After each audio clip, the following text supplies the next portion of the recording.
ఇప్పుడు కిల్ తీస్తుంది. అందుగా నీ ఇద్దరు సారీ ముగ్గురు ఉన్నారు. సావు రివైవ్ వాళ్ళకి ఇయ్యరు. ఇవ్వండి బాబు.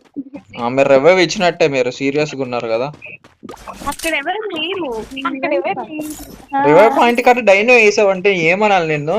రివైవ్ పాయింట్ కాడ ఎవడైనా కూర్చుంటాడా క్యాంపింగ్ చేసుకుంటా? నేను కూర్చుంటా గైస్. రివైవ్ పాయింట్ లో కూర్చోపా వెళ్ళి. బతుకుంటారో లేదో చూస్తా.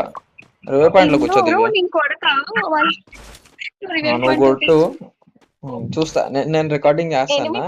ఎనిమిస్ ఉన్నారు ముందు అవును లేరు, రివైవ్ పాయింట్ కాడ ఎనిమిస్ లేరు. గెలిపేసింది మా తల్లి. అసలు స్కోప్ అవుట్ చేయి, స్కోప్ వేసి కొట్టడం కాదు. అయిపోయిందిలే. నాకు ఒక మహాతల్లి అని చెప్పి ఆపేసింది. అయిద్దిలే.